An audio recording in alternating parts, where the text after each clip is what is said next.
ngeklik video ini pasti penasaran gimana sih caranya bikin podcast dari nol sampai bisa masuk top 2 podcast terpopuler di Spotify Indonesia. Dan apakah sebenarnya podcast itu bisa menghasilkan cuan, bisa dimonetisasi atau enggak? Kalian pasti penasaran tentang hal itu kan?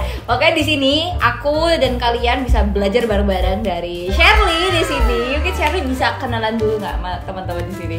Hai semuanya pendengar dan penonton YouTube-nya Kak Keke. Kenalin, aku Shirley Senja Rindiani. Saat ini aku konten kreator dan juga aku kerja full time dan lagi kuliah juga. Dan podcast aku Senja Bersuara. Wah, kalau boleh tahu main podcast ini sejak kapan sih? Oke, jadi sebenarnya fun fact, pertama kali aku tuh punya podcast karena project iseng. Tahun 2019 sampai akhirnya jadilah podcast pertama aku. Sebenarnya tuh judulnya Senja Kini Bersuara. Sampai akhirnya di tahun 2022 tahun kemarin di tanggal 19 Juni akhirnya aku kayak rebranding lah ya ceritanya. Jadi satu channel baru itu namanya Senja Bersuara. Nah dari situ aku baru mulai serius lagi untuk nge-podcast sampai sekarang. Wow, kayak makin gak sabar ya kita belajar bareng-bareng. So kalau misalnya kalian tertarik seperti biasa, kita langsung aja stay tune. Mungkin ada yang belum familiar sebenarnya podcast itu apa. Sebenarnya simpelnya ini, correct me if I'm wrong ya. Jadi podcast itu ya kayak konten berbasis audio. Jadi agak beda sama YouTube, sama TikTok atau Instagram yang bisa dinikmati secara visual. Podcast ini fokusnya di audio. Aku tuh suka dengerin podcast Share karena satu, dia itu bikin aku lebih produktif. Kita bisa dengerin audio aja tanpa kita harus mantengin HP dan terus sambil multitasking kan? Iya, jadinya bisa multitasking sambil masak, beberes. Terus kedua juga lebih hemat baterai karena ya mediumnya juga cuman suara aja. Hemat kuota juga. Itu yang bikin saya suka banget sama podcast akhir-akhir ini ya. Kalau kata Syari apa nih kelebihan atau juga kekurangannya nih dari podcast? Oke, kelebihannya sebagai kreator itu mudah untuk dibuat karena kita cuma audio doang. Jadi kalau mau record sambil tiduran juga nggak ada yang tahu karena basisnya podcast aku adalah monolog. Jadi ya kapan ada tiba-tiba kepikiran terjadi sesuatu gitu ya, aku dapat ilham gitu untuk ini bagus nih tapi ceritain. Ya udah tinggal ambil HP terus ya dipegang aja gitu, recording tanpa sadar ternyata udah 6 menit, 7 menit, 10 menit kayak gitu. Nanti kita bahas ya mungkin detail step by step ya gimana caranya bikin konten, makanya kalian harus stay tune sampai habis. Nah kalau aku boleh sharing, awal aku suka banget podcast di Indonesia itu karena aku dengerin 30 Days of Lunch.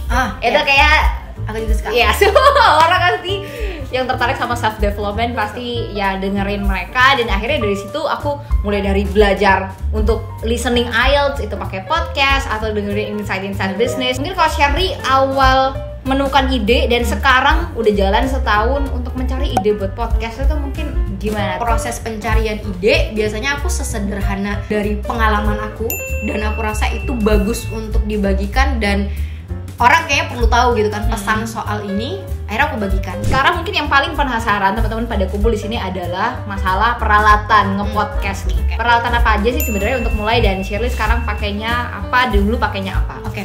Jadi waktu pertama kali aku bikin yang tahun 2019, sesederhana aku cuma pakai HP Android ini doang. Jadi aku pakai voice recordernya dan gak aku edit sama sekali. Nah kalau misalnya kamu punya Android ya pakai aja itu dulu. Nanti kalau sudah nyaman dan ngerasa kayak aku mau komit nih dan ada dana lebih, boleh upgrade ke iPhone mungkin. Karena ternyata aku juga menemukan kualitas voice recordernya iPhone itu lebih jernih. Iya. Nanti kalau misalnya ngerasa sudah oke dan pengen upgrade lagi, boleh pakai mic. Nah mic ini sebenarnya ada tingkatannya juga ya, pasti kayak kamera gitu ya, ada yang entry level dan sampai udah yang profesional. Kalau yang profesional biasanya mereka pakai Rode yang aku tahu atau Shure. Dan yang aku pakai sekarang itu aku pakai Vivine K678. Tulisannya Fivine K678. Terus yang dibutuhkan ruangan yang hening. Kalau misalnya audionya banyak noise-nya, bisa-bisa pesan yang mau kita sampaikan itu terganggu, nggak nyampe gitu kan ke audiens. Sehingga penting banget untuk punya ruangan yang setidaknya hening kayak gitu.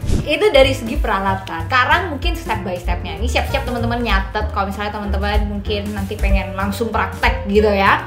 Nah mungkin dari bikin akun dulu, Share. Itu di platform apa sih sebenarnya? Aku juga penasaran gitu. Apakah bisa di Spotify langsung klik upload? Kayaknya aku nggak pernah lihat tombol itu gitu. Jadi kalau mau daftar, sesederhana buka website Spotify for podcaster. Terus nanti di situ ya ada tombol untuk dan upload segala macam. Dan ketika kita udah upload di website Spotify for podcaster itu, otomatis akan tersambung ke Spotify, akan terupload dan bisa dicari di search di Spotify. Oke, itu untuk distribusi konten nanti aku mau bahas lebih dalam. Jadi sebenarnya untuk upload konten nih ya sekarang, apakah bisa kita pakai file audio di HP tadi terus aku upload ke situ atau kita harus rekam langsung gitu?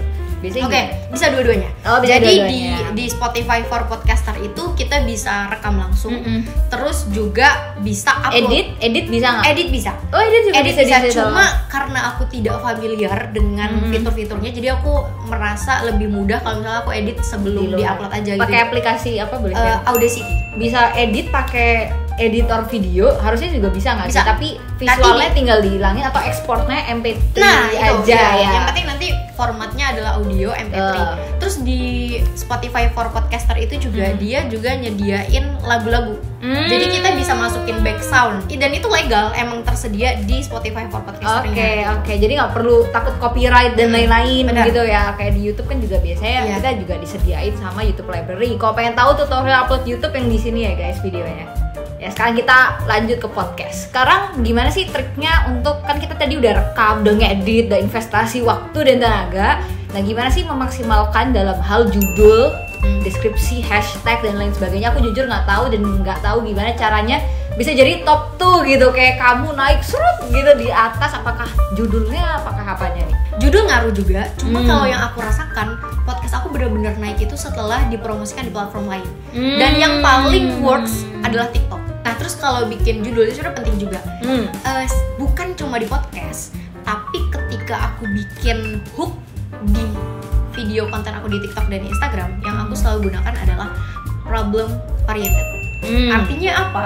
Ketika di kalimat pertama atau ketika bikin judul, orang akan cenderung lebih penasaran dan intriguing untuk mendengarkan secara penuh kalau mereka ngerasa mereka relate. Gimana caranya bikin orang relate adalah dengan bikin judulnya itu problem oriented. Kalau soal analyticsnya nih share, kayak sebenarnya yang dilihat tadi selain listeners growth gitu ya dari hari ke hari, mungkin ada matrix lain nggak yang bisa kita buat untuk ngukur nih orang nih sebenarnya engage nggak ya sama episode yang ini atau lebih suka sama episode yang itu dan lain-lain. Mungkin yang bisa dimanfaatkan untuk ngelihat performa podcast kita adalah yang pertama jumlah listener per minggu. Jadi settingnya itu ada per 7 hari, terus per bulan sama date gitu. Kita bisa pilih dari tanggal berapa sampai tanggal berapa. Terus juga kita bisa melihat retention rate. Jadi berapa orang yang mendengarkan dari awal sampai akhir. Gitu. Dan mostly yang aku tahu kalau retention rate-nya dari awal sampai akhir di atas 50% aja itu tuh udah bagus banget gitu. Jadi mungkin yang paling berfungsi adalah retention rate sama jumlah listeners. Nah pertanyaan yang udah kita tunggu-tunggu, sebenarnya gimana sih share cara monetisasi dari podcast? Gimana cara mendapatkan gaji dari Spotify? Itu bisa atau enggak? Dan berapa? Jadi Spotify itu bukan kayak YouTube yang misalnya punya AdSense kayak gitu dari Google Ads dan lain-lain. Tapi nggak ada ya? Nggak ada. Jadi bentuk monetisasinya itu yang pertama mungkin partnership sama brand, sponsorship kayak gitu, kerjasama. Jadi brand ya biasalah tap in, adlib gitu-gitu. Terus yang kedua kita join MCN. MCN itu multi channel network. Jadi dia kayak mungkin bisa dibilang sederhananya kayak agensi yang punya beberapa kreator, gitu, beberapa kreator yang akhirnya si MCN ini bekerja sama langsung dengan si platform katakanlah Spotify untuk mengumpulkan dan menyediakan kreator-kreator ini. Jadi bentuk kerjasamanya adalah mungkin biasanya itu per listener katakanlah kayak gitu, per berapa listener dapat berapa royalti misalnya kayak gitu. Dan itu kerjasamanya bukan kita langsung sama Spotify tapi melalui MCN gitu. Jadi kita under MCN. Atau yang ketiga ini mungkin ini yang diidam-idamkan semua podcaster adalah Spotify eksklusif. Itu artinya kita berkontrak eksklusif dengan Spotify katakanlah dalam waktu tertentu dengan jumlah episode tertentu. Jadi mereka dengan nilai tertentu. Wah, sangat insightful ya guys. Ini untuk perpodcastan ini aku jujur belum pernah bikin podcast karena aku ngerasa suara aku tidak ada potensi. Dan biasanya Kak, masalah suara kita bagus apa enggak dan segala macam itu tuh nomor sekian, karena yang pengen orang dengarkan adalah cerita yang kita bagikan. Bikin apa nih? Oke deh, yang pasti kita banyak belajar ya guys dari episode kali ini. Terima kasih banyak buat Shirley yang udah sharing-sharing di channel ini. Semoga membantu teman-teman yang mau mulai bikin podcast dari nol. Jangan lupa share video ini kalau misalnya kalian ngerasa ada teman, kolega, atau keluarga yang membutuhkan. Terima kasih sekali lagi Shirley. Terima kasih, sukses buat podcastnya. Jangan lupa dengerin podcast Senja Bersuara ya. Linknya ada di bio di bawah, dan sosial media Shirley juga, TikTok, Instagram, LinkedIn, semua deh, taruh aja semua ya. Facebook juga nggak apa-apa, taruhnya di bawah. Ya, begitu aja, sampai bertemu di video selanjutnya. Bye!